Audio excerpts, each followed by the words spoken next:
Good morning dear students, प्यारे बच्चों, आप सभी को आज सुबह का नमस्कार। ग्रामर हाई स्कूल और इंटरमीडिएट लेवल पे वॉइस यानी एक्टिव और पैसिव, ये एक बहुत इंपॉर्टेंट टॉपिक है। आज हम लोग इसी इंपॉर्टेंट टॉपिक के कुछ इंपॉर्टेंट रूल्स के बारे में जानेंगे। पहले डिस्कस करते हैं कि वॉइस कहते किसे, वॉइस होता क्या है। Order of a sentence containing subject, verb and object is called voice। जब भी हम लोग कोई वाक्य लिखते हैं, कोई सेंटेंस बनाते हैं, तो उसमें एक सब्जेक्ट होता है, एक ऑब्जेक्ट होता है और कोई ना कोई वर्ब होती है। सब्जेक्ट, वर्ब और ऑब्जेक्ट, इसी कॉम्बिनेशन को हम लोग वॉइस कहते हैं, यानी कि वाच्य कहते हैं। वॉइस को 3 प्रकार के भागों में डिवाइड किया जाता है। 3 तरीके से इसको हम पढ़ते हैं। एक तो एक्टिव वॉइस है, एक पैसिव वॉइस है और तीसरा इम्पर्सनल वॉइस है।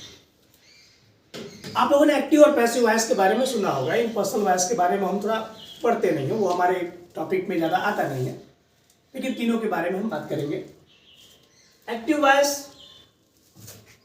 कर्ता प्रधान, यानी जिस वाक्य में सब्जेक्ट की प्रधानता होती है, जिस वाक्य में सब्जेक्ट इंपॉर्टेंट होता है। जैसे राम जाता है, तो राम जो है वो वाक्य का सब्जेक्ट है। कौन जा रहा है? राम।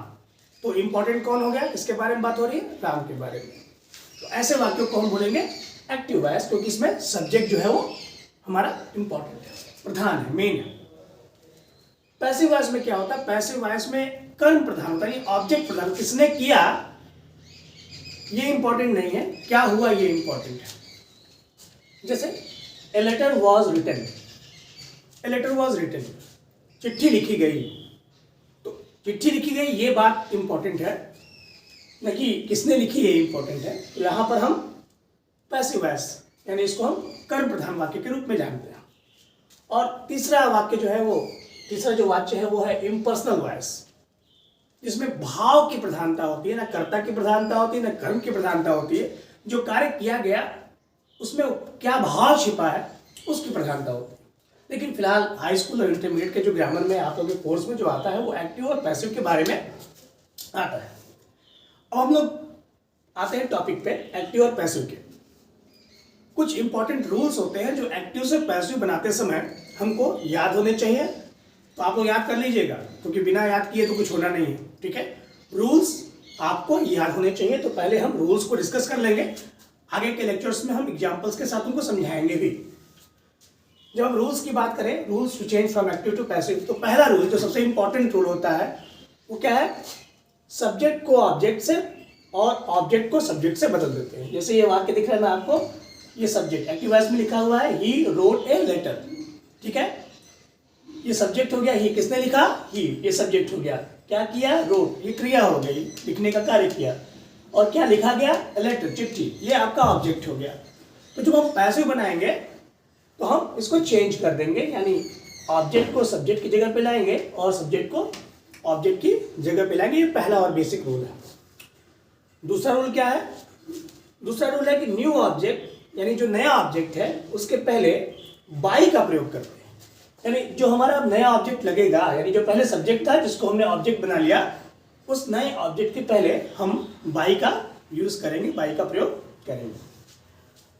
जो तीसरा रूल है, ध्यान देते जाइए, तीसरा रूल है वो क्या है? सदैव वर्ब की थर्ड फॉर्म का प्रयोग करते हैं, यूज करते हैं। तो जब भी आप सेंटेंस बनाएंगे, जो भी हमारी वर्ब दी है ना वाक्य में, एक्टिव वॉइस में जो वर्ब दी है ना, पैसिव बनाते समय वो वर्ब किस में चेंज हो जाएगी? वो वर्ब थर्ड फॉर्म में चेंज हो जाएगी। ठीक है, ये रूल आपको याद करना पड़ेगा। और जो अगली चीज आपको बताने जा रहा हूँ वो आपको बहुत याद करना पड़ेगा।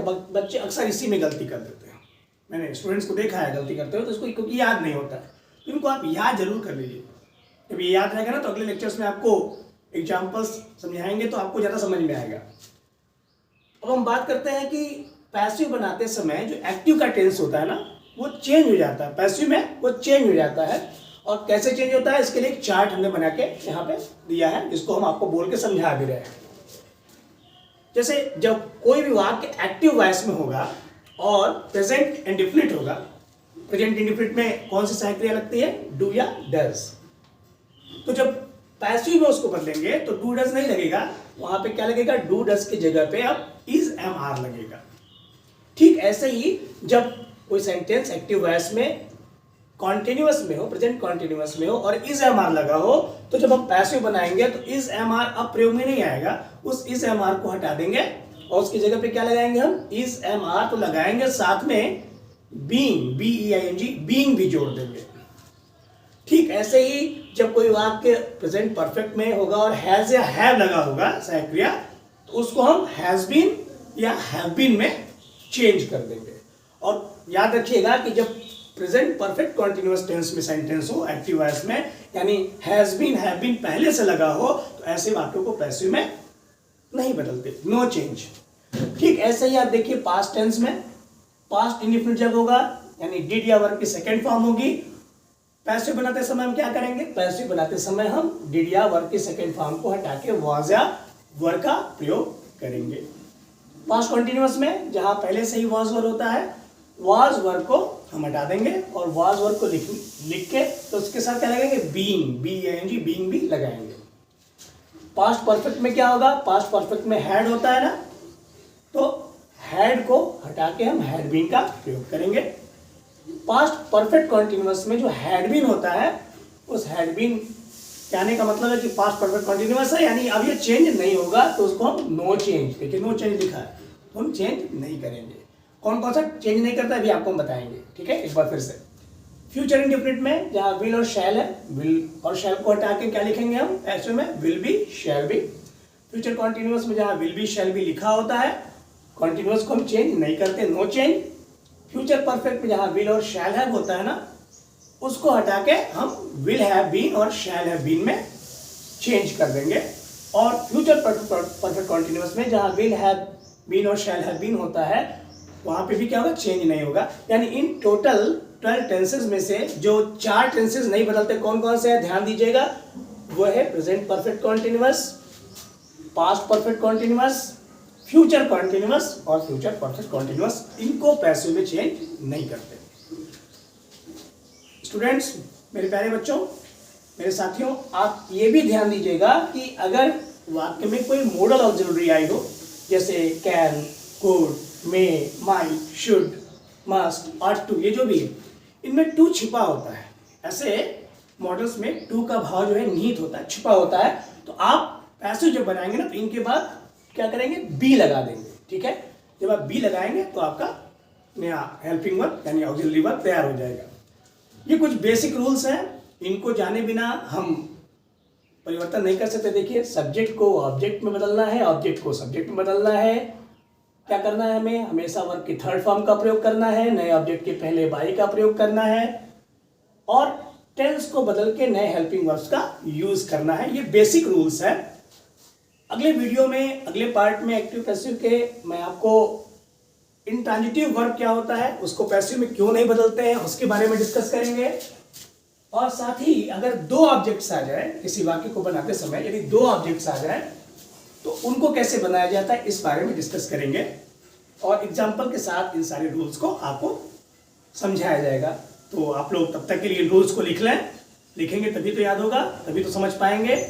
और मेरे इस चैनल को लाइक करें, सब्सक्राइब करें, शेयर करें, प्रमोट करें, बेल आइकॉन दबाएं ताकि मेरे जो भी वीडियोस हों आप तक पहुँचें, आप उसको देखें और आपके एग्जामिनेशन के लिए, हाई स्कूल इंटरमीडिएट के जो अभी एग्जामिनेशन होने हैं, उनके लिए आपको मदद मिले। धन्यवाद।